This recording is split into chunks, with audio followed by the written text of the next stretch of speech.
shaadi.com. Register now.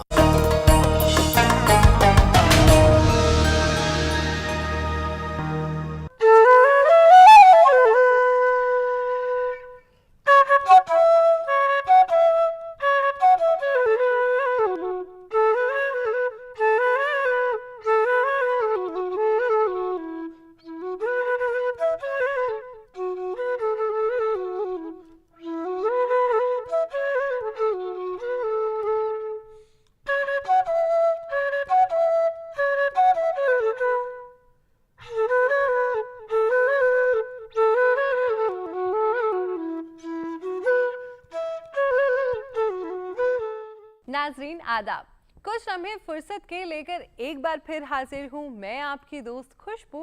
और यकीन मानिए हर हफ्ते आपसे मिलने का इंतज़ार हमें रहता ही है, क्योंकि आपको नई नई जानकारियों से रूबरू करवाना होता है। और हमारी हमेशा यही कोशिश रहती है कि आपकी मुलाकात एक ऐसी शख्सियत से करवाएं जिनकी ज़िंदगी के कारनामों से आप मोटिवेट हो सकें, अपने अंदर छुपे हुनर को पहचान सकें और अपनी ज़िंदगी को और भी बेहतर बनाने की कोशिश कर सकें। इसी सिलसिले में हमने आज स्टूडियो में दावत दी है एक ऐसी खातून को, एडिशनल डीसीपी होने के साथ साथ एक बेहतरीन मुसव्विर यानी एक आर्टिस्ट भी हैं। तो आइए करते हैं उनसे मुलाकात। सीमा जी, इस्तकबाल है आपका हमारे प्रोग्राम में। सीमा जी, मेरा सबसे पहला सवाल आपसे ये है कि किस तरीके से पुलिस ऑफिसर बनने का सफ़र शुरू किया आपने? मेरे को 25 साल हो चुके हैं इस डिपार्टमेंट में, पुलिस डिपार्टमेंट में। अभी मैं एडिशनल डीसीपी इंदौर हूँ। 98 में मैंने ज्वाइन किया। मेरे फादर है ना सेल्टेक्स में थे, पापा पीएससी के थ्रू ही इस डिपार्टमेंट में आए थे। क्योंकि पहली बार उन्होंने दिया और वो सेल्टेक्स इंस्पेक्टर बने, उसके बाद फिर वो दे नहीं पाए, कुछ सर्कमस्टांसेस बने कि वो आगे किसी बड़ी पोस्ट के लिए अप्लाई नहीं कर पाए। तो उनकी बहुत इच्छा थी कि वो जो उनके अंदर की वो इच्छा थी कि वो मैं किसी डिप्टी कलेक्टर या डीएसपी के लिए जाऊं, तो फिर उन्होंने इस चीज़ के लिए मुझे मोटिवेट किया। और जब शुरू से एम बना दिया था, तो चूँकि 9th में 10th में थी, तब से मुझे क्लियर था कि मुझे पीएससी का ये एग्ज़ाम क्वालिफाई करना है। तो उन्हीं की इंस्पिरेशन थी कि ये नतीजा हुआ कि मैं पहली बार में ही पीएससी की ना परीक्षा में सफल हुई और डीएसपी पद पे चयनित हुई। ये जो आपकी स्टोरी है वो बहुत ज़्यादा ही मोटिवेटेड है कि किस तरीके से आपके पिताजी का ये सपना था जो आप पूरा कर रही हैं। लेकिन हमने एक बात और भी सुनी है कि पुलिस अफसर तो आप हैं ही, उसके साथ साथ आप आर्ट का शौक भी रखती हैं। तो इसके बारे में आप हमें थोड़ा कुछ बताइए। थोड़ा बहुत पेंटिंग और हर चित्रकार हर इंसान के अंदर होता है। थोड़ा बहुत तो बचपन में भी हम करते हैं, नदी पहाड़ बनाते हैं। थोड़ा बहुत तो मैं करती थी शुरू से, लेकिन क्या पुलिस का जॉब ऐसा है कि यहाँ आने के बाद में ये मेरा शौक ख़त्म हो गया था। थोड़ा टाइम का लिमिटेशन, फिर आपका फैमिली भी, तो ये पुलिस में आने के बाद मैं कुछ बना नहीं पाई और कुछ हुआ नहीं। लेकिन सडनली क्या हुआ, झाबुआ अलीराजपुर में जब मेरा पोस्टिंग था, तो वहाँ मैंने जब क्राइम के चक्कर में एक बार बहुत इंटीरियर में जाना हुआ, तो वहाँ मैंने पिथौरा पेंटिंग्स देखी थी। तो जब वो पेंटिंग देखी, फिर थोड़ा सा उसमें इंटरेस्ट जागा। और थोड़ा सा झाबुआ अलीराजपुर दोनों डिस्ट्रिक्ट ऐसे थे कि वहाँ वर्कलोड एज ए पुलिसिंग का उतना नहीं था। कम्युनिटी पुलिसिंग ज़्यादा बेस्ड थी, क्राइम इतना ज़्यादा था नहीं, ट्रैफिक का कोई ऐसा बहुत इशू नहीं था। तो वहाँ थोड़ा सा टाइम मिला, तब फिर वापस से अंदर का कलाकार जागा और मैंने वहाँ पिथौरा सीखी। तो ये जो पिथौरा आर्ट है, मैंने अभी तक सिर्फ इसका नाम सुना है। अगर आप हमें बता पाएँ कि किस तरीके से पिथौरा आर्ट होती है? ये टोटली एक ट्राइबल आर्ट है जिसमें आपका पूरी प्रकृति का चित्रण होता है। और जो झाबुआ अलीराजपुर के जो ट्राइबल्स हैं, जो लोग उसको बनाते हैं, उनके यहाँ एक ये पूजा की चीज़ होती है कि अगर हमारा कुछ काम हुआ या हमने कोई मानता ली कि हमारा ये काम हो जाएगा तो हम पिथौरा बनवाएंगे।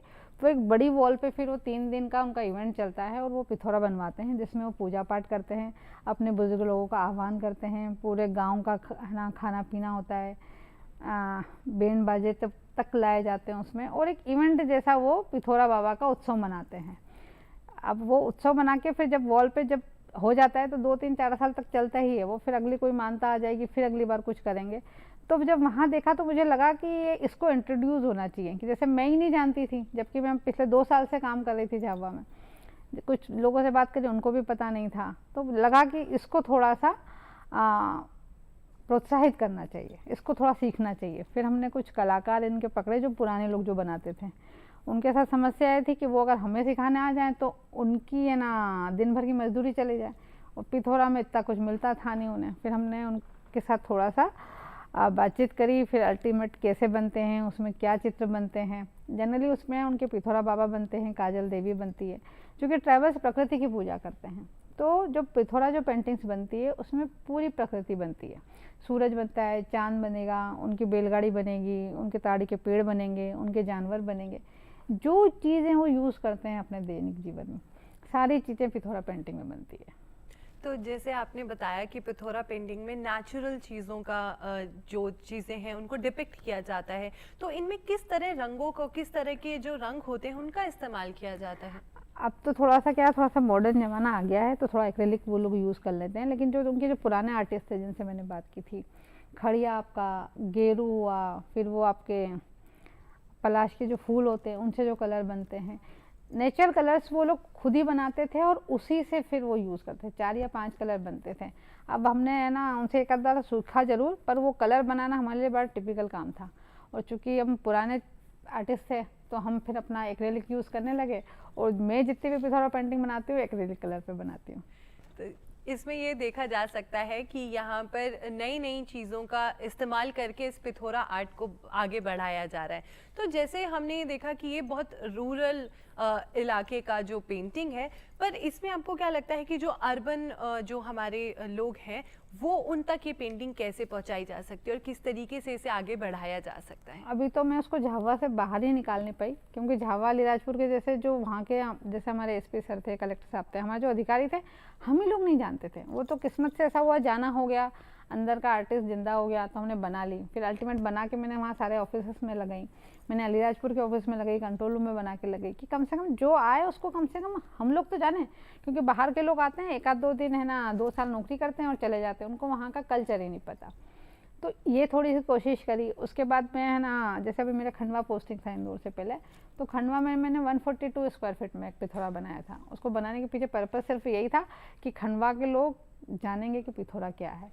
तो ऐसा जहाँ जहाँ मुझे मौका मिला, जैसे अभी इंदौर में हम लोगों ने एक इवेंट किया था जिसमें हमने एक 6x15 का पिथौरा बनाया था, उसको Guinness book of world record में भी शामिल किया गया। तो जहाँ मौका मिलता है उसको प्रमोट करती हूँ। यूनिसेफ के ट्विटर हैंडल पे हम लोगों ने लगाया था, तो मैं कोशिश करती हूँ कि मेरे थ्रू जहाँ तक जा सकता है। और मुझे लगता है कि ना ये जो पिथौरा जो ओरिजिनली आर्ट है, ये जैसे पेमा फाती हमारे झावा के थे, उन्होंने झावा और अलीराजपुर में जो कोई आर्टिस्ट से बनाते थे। अब चूँकि उसको प्राइज़ नहीं मिलती, आर्टिस्ट की इतनी वैल्यू नहीं होती, तो धीरे धीरे ख़त्म हो रहा है। और मैं बोलूँ गुजरात में ज़रूर थोड़ा सा है ना पिथौरा, वहाँ मैंने ज़रूर देखा कि वहाँ बनता है, लेकिन बेसिक आर्ट अपने मध्य प्रदेश का था, झावा अलीराजपुर का था, इसलिए बड़ी इच्छा थी कि हम उसको प्रमोट करें। तो ये बहुत तरीका है जिस तरीके से हम अपने जो पिथौरा है, पिथौरा आर्ट है, पुरानी आर्ट से उनको आगे बढ़ा सकते हैं। और आपने एक पहल जो शुरू की कि यूनिसेफ के ट्विटर हैंडल तक पर ये आ चुकी है पिथौरा आर्ट, तो जिस तरीके से आगे बढ़ रही है, तो आप ये बताइए कि पर्सनली कैसे आर्ट ने आपको हेल्प किया है? पर्सनली भी कुछ ऐसे तरीके होते हैं, कुछ ऐसी चीज़ें होते हैं जो हमारी लाइफ में होती हैं और हमारे अलग अलग जो भी हमारे शौक़ होते हैं हम वो पूरे करने की कोशिश करते हैं। तो आपकी लाइफ में आर्ट ने कैसे आपको हेल्प किया है? आपको हर कला आपको कुछ ना कुछ देती है। पहले तो हम शौक से बना रहे थे, है ना, कि जब मन हुआ तब बना लिया। लेकिन मुझे लगता है ये एक मेडिटेशन भी है कि ना 2021 में थोड़ा सा है ना लाइफ में क्राइसिस आई थी, थोड़ा सा मैं डिप्रेशन की तरफ भी गई। लेकिन जब इन कलरों को मैंने साधा तो उसके बाद मुझे उससे बहुत मदद मिली। तो मैं जो भी लोग जो कि थोड़ा किसी तकलीफ़ में है या जो किसी डिप्रेशन में है, चाहे आप संगीत हो, चाहे दूसरी कला हो, चाहे पेंटिंग हो, ऐसी कोई की भी चीज़ अगर आप पिक करोगे ना तो आपको ये बहुत पॉजिटिविटी देगी, है ना, और आप उन चीज़ों से निकल पाओगे। मुझे पेंटिंग ने बहुत हेल्प किया। मैं आज आपके सामने पिथौरा पे बात कर रही हूँ, इंटरव्यू दे रही हूँ, तो ये सिर्फ और सिर्फ पिथौरा की देन है। ये बहुत प्यारी बात आपने बताई कि हमारी ज़िंदगी में जो रंग भरने होते हैं वो बहुत अलग अलग शौक़ होते हैं जो हमारी ज़िंदगी में बहुत सारे रंग भर देते हैं और पॉजिटिविटी भी देते हैं। तो हमें बस एक हुनर होता है, एक शौक़ होता है जिसे ढूंढना होता है, तराशना होता है और उसी के साथ हम आगे भी बढ़ते हैं अपनी लाइफ में। तो ये बहुत प्यारा एक मैसेज जिसे हम बोल सकते हैं वो भी आपने पिथौरा आर्ट के थ्रू दिया है। जी बिल्कुल जी। तो सीमा जी, मैं आपसे जानना चाहूँगी कि किस तरीके से पिथौरा आर्ट पे कंट्रीब्यूशन दिया गया है कि कितनी हद तक ये आगे बढ़ चुका है? पिथौरा आर्ट को अब हर जगह जाना जाता है। इवन मैं बोलूँ ना, अभी हमारे प्रधानमंत्री जी झाबुआ आए थे, तो वो अपने स्पीच में भी पिथौरा को प्रमोट करने की बात बोल के गए हैं। जो उनका है ना पीछे का जो वॉल बना था वो भी पिथौरा पर से बना था। तो पिथौरा धीरे धीरे आगे बढ़ रहा है। अब मैं बताऊँ ना, जैसे खंडवा में ही लोग नहीं जानते थे, अब जानने लगे हैं। इंदौर के लोग नहीं जानते थे, अब आपके कार्यक्रम में अब आए हैं, आज हमने पिथौरा की बात की तो जितने लोग सुनेंगे वो जानेंगे पिथौरा क्या है। तो धीरे धीरे प्रमोशन तो इसका हो रहा है। बस ये है कि जो ओरिजिनल आर्टिस्ट हैं, जो गाँव में रह के काम कर रहे हैं, जो थोड़ा बहुत जानते हैं, अगर उनको उनकी पेंटिंग की सही कीमत मिलने लगे, ऐसा कोई प्लेटफॉर्म मिल जाए जहां हम उनकी चीज़ों को सेल कर पाएँ। क्योंकि हमारा तो शौक है ना, हमारा मतलब हमारे लिए हमारा जॉब है, तो हमें इसका बहुत रिक्वायरमेंट नहीं है इसके लिए। लेकिन पिथौरा जो आर्टिस्ट जो बनाते हैं, उनको जब तक उनका उचित मूल्य नहीं मिलेगा तब तक थोड़ी सी दिक्कत आएगी। तो मुझे लगता है इस और थोड़ा सा काम होने की आवश्यकता है।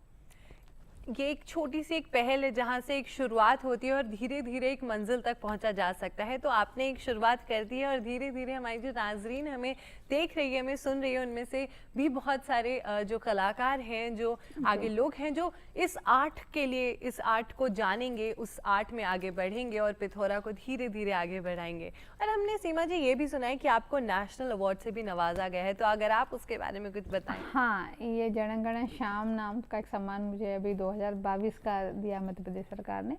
ये सिर्फ ट्रैवल पिथौरा आर्ट को प्रमोट करने के लिए दिया है, क्योंकि काफ़ी टाइम से काम कर रहे थे और इसके पीछे मंशा नहीं थी। अपना काम था कि बस ये पिथौरा को कहीं ना कहीं इस्टेब्लिश कर दें। लेकिन सरकार का ध्यान गया, सरकार ने इस चीज़ के लिए मुझे सम्मान दिया, एक प्रशस्ति पत्र दिया। इसमें 3 लाख का कैश रिवॉर्ड भी है, जिसको है ना इसी पेंटिंग के ऊपर ही मैं खर्च करती हूँ। तो ये एक बहुत बड़ा सम्मान है मेरे लिए, जो कि मध्य प्रदेश सरकार ने दिया। सीमा जी से हमने बातें तो बहुत कर ली, आइए नजर डालते हैं इनकी पेंटिंग्स पर।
सीमा जी, जिस तरीके से आप आगे बढ़ रही हैं, आप एक पुलिस ऑफिसर भी हैं और आपका साथ में पेंटिंग का शौक़ भी है, तो हमारी बहुत सारी ख़वातीन जो घर पर हैं वो भी बहुत कुछ करना चाहती हैं, बहुत कुछ सीखना चाहती हैं। और आजकल हमने वुमेन एम्पावरमेंट पर भी बहुत सारी चर्चा सुनी है, बहुत सारी बातें सुनी हैं। तो उसके लिए आप अगर हमारी ख़वातीन को कोई मैसेज देना चाहेंगी तो?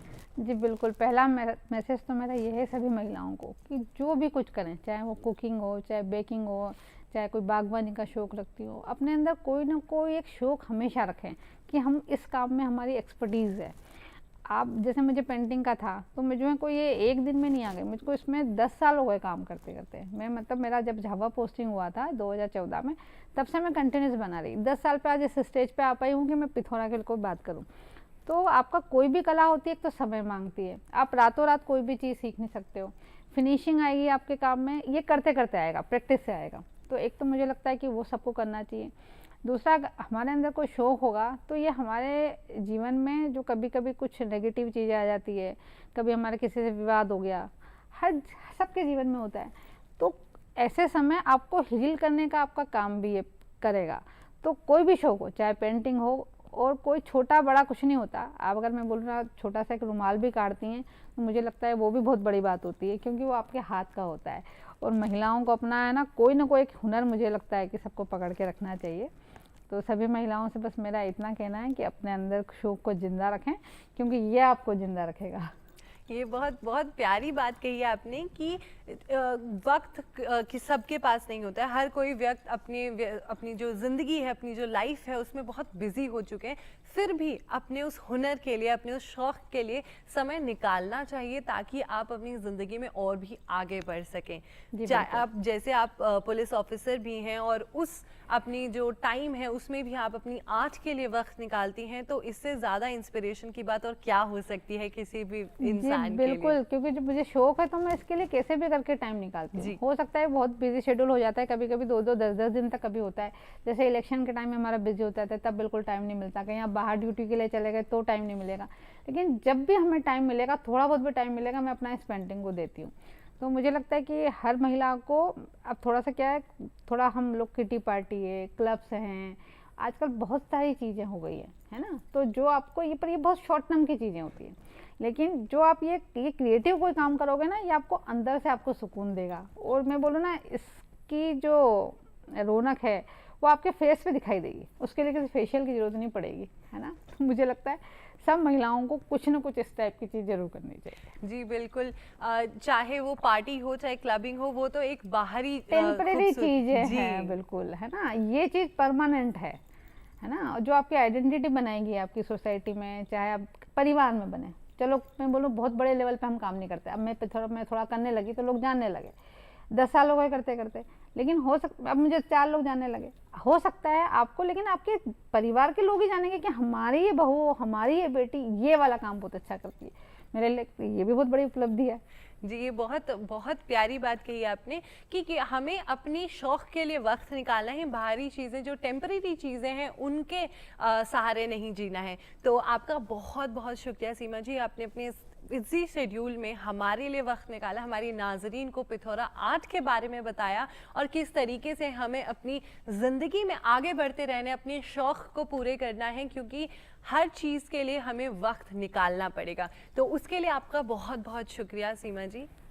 Thank you so much. तो अभी हमने जाना कि किस तरीके से पिथौरा आर्ट को, हमारी जो कल्चर है, हमारी संस्कृति को हमने आगे बढ़ाया है। सीमा जी ने हमें उसके बारे में भी बताया। तो इसी तरीके से अब हम रुख करते हैं अपने अगले सेगमेंट की तरफ और नज़र डालते हैं एक मोटिवेशनल स्टोरी पर। किसी भी मुल्क की तरक्की के लिए उस मुल्क की ख़वातीन का तालीम याफ्ता होना बहुत ज़रूरी है। एक तालीम याफ्ता माँ अपने बच्चों को जिंदगी की अच्छाइयों और बुराइयों से रूबरू करवाकर एक बेहतरीन इंसान बनाती है। अपने खानदान और बच्चों की जिम्मेदारी बखूबी निभा सकती है। समाजी और इक्तिसादी काम करके मुल्क की तरक्की में शामिल हो सकती है। दौर बदल रहा है, आज ख़वातीन हर शोबे में मर्दों के शाना बशाना है, लेकिन पुराने दौर में ये इतना आसान न था। बात करें अगर आज़ादी के बाद की, तो समाज में ख़वातीन के लिए तमाम तरह की बंदिशें थीं। इन्हीं बंदिशों को तोड़कर तारीख में अपना नाम दर्ज कराने वाली एक खातून थी अन्ना राजम जॉर्ज, जो शादी के बाद अन्ना राजम मल्होत्रा कहलाईं। अन्ना की पैदाइश जुलाई 1927 में केरल के एर्नाकुलम में हुई। अन्ना पढ़ाई में शुरू से ही बहुत अच्छी थी और फिर घर वालों का साथ भी था। बस और क्या चाहिए था, उनकी मेहनत, लगन और कुछ कर गुजरने का जज्बा रंग लाया और 1951 में यूपीएससी के इम्तिहान को पास करके उन्होंने तारीख में अपना नाम सुनहरे हरफों में दर्ज करवा दिया और इस तरह वो हिंदुस्तान की पहली खातून आईएएस बनी। उन्होंने मद्रास कैडर चुना था। उन्होंने घुड़सवारी और शूटिंग की ट्रेनिंग ली।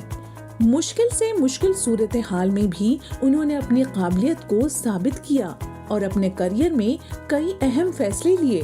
1989 में उन्हें पद्म भूषण से नवाजा गया।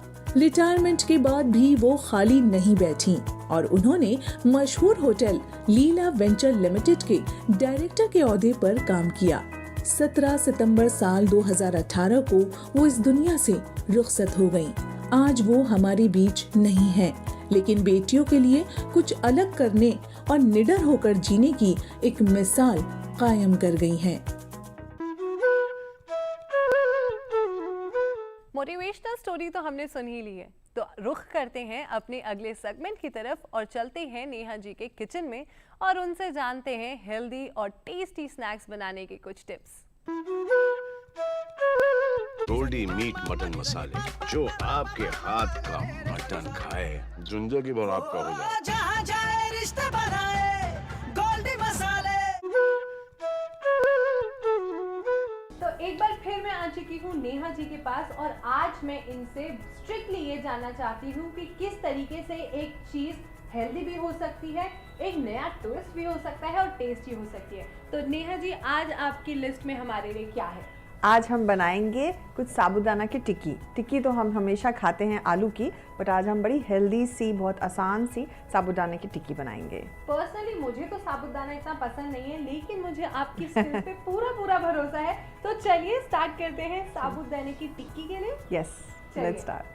अब हम बनाएंगे कुछ साबूदाना की टिक्की। आप आलू टिक्की तो हमेशा ही बनाते हैं, मगर साबूदाना की टिक्की थोड़ी हेल्दी है और उसको आप आराम से टिफ़िन में पैक कर लीजिए, शाम के चाय के साथ खा लीजिए। बहुत ही अच्छा टेस्ट करता है ये। उसके लिए मैंने क्या किया है, मैंने साबूदाना, एक चीज़ आपको पहले ही करनी पड़ेगी, मैंने साबूदाना को धो के एक छलनी में, एक ऐसे कुछ बड़ी सी छलनी में सोक करके छोड़ दिया था। 4-5 घंटे सोक करेंगे तो साबूदाना आपका पक तो जाएगा मगर आपका खिला खिला रहेगा, वो चिप नहीं होगा। क्योंकि कई बार होता है अगर आप भिगा के छोड़ दें तो चिप हो जाता है। तो आप इसको एक छलनी में डाल के छोड़ दीजिए ताकि वो चिप ना हो, मगर धो के। और 3-4 घंटे वो धीरे धीरे वो पानी सोख करेगा और अच्छा सा हो जाएगा।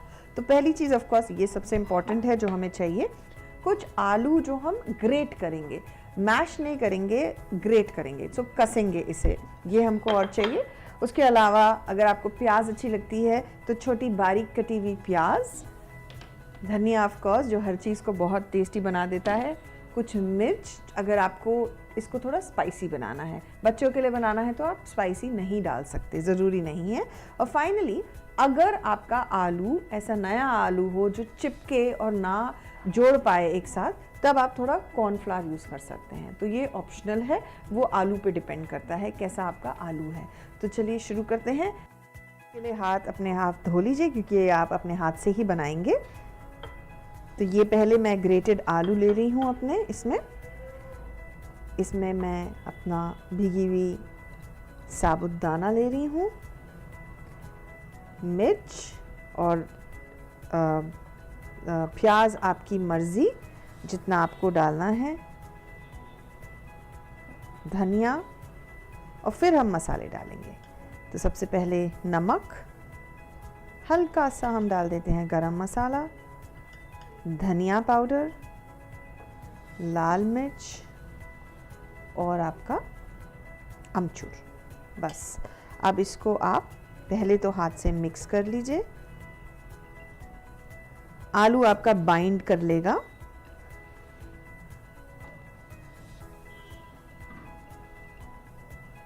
उसके बाद हल्की सी इसमें हम डालेंगे कॉर्नफ्लावर, वो बाइंडिंग के लिए होता है।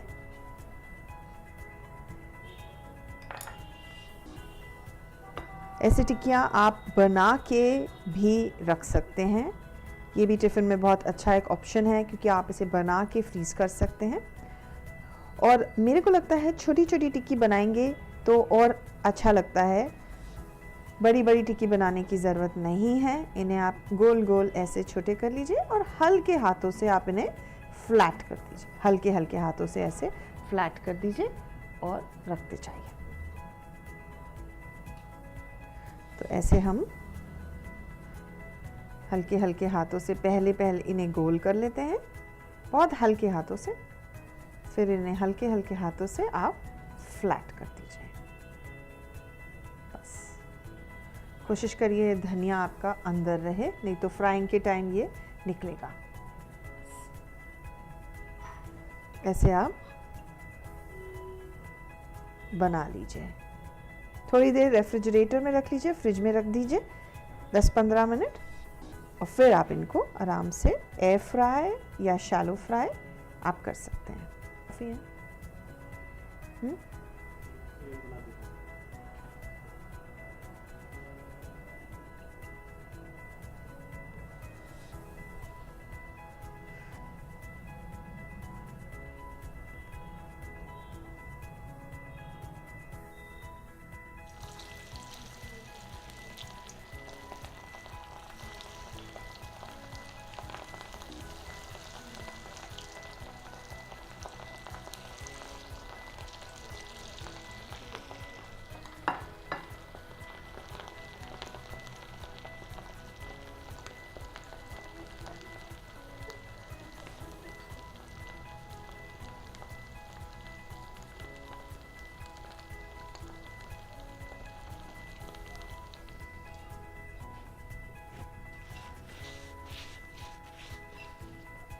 प्लेट एक और ले लेते हैं।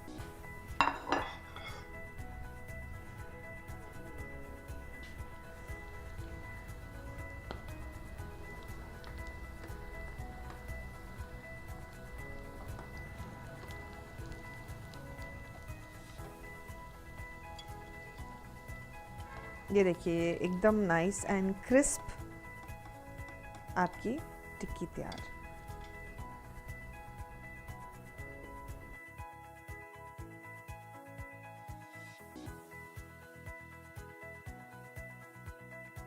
अब नॉर्मल आलू की टिक्की तो सभी खाते हैं नेहा जी, जो ये नया सा ट्विस्ट जो साबूदाने ने कर दिया है, इसे हेल्दी बना दिया है और इतना इजी बना दिया है कि टेस्टी भी है और हेल्दी भी है, तो उसके लिए तो आपका सबसे पहले बहुत बहुत शुक्रिया। Thank you. और मैं अपनी नाज़रीन को दिखा दूं कि ये कितनी टेस्टी भी है, मैं आपको बता देती हूँ ताकि आप घर पर भी सेम रेसिपी ट्राई कर सकें।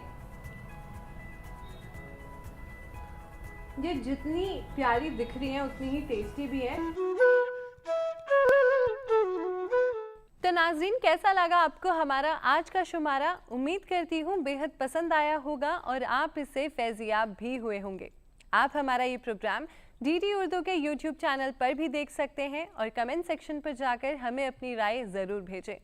अगली मर्तबा फिर होगी मुलाकात एक नए शुमारे के साथ। तब तक के लिए मुझे और मेरी टीम को दीजिए इजाज़त। खुदा हाफिज़।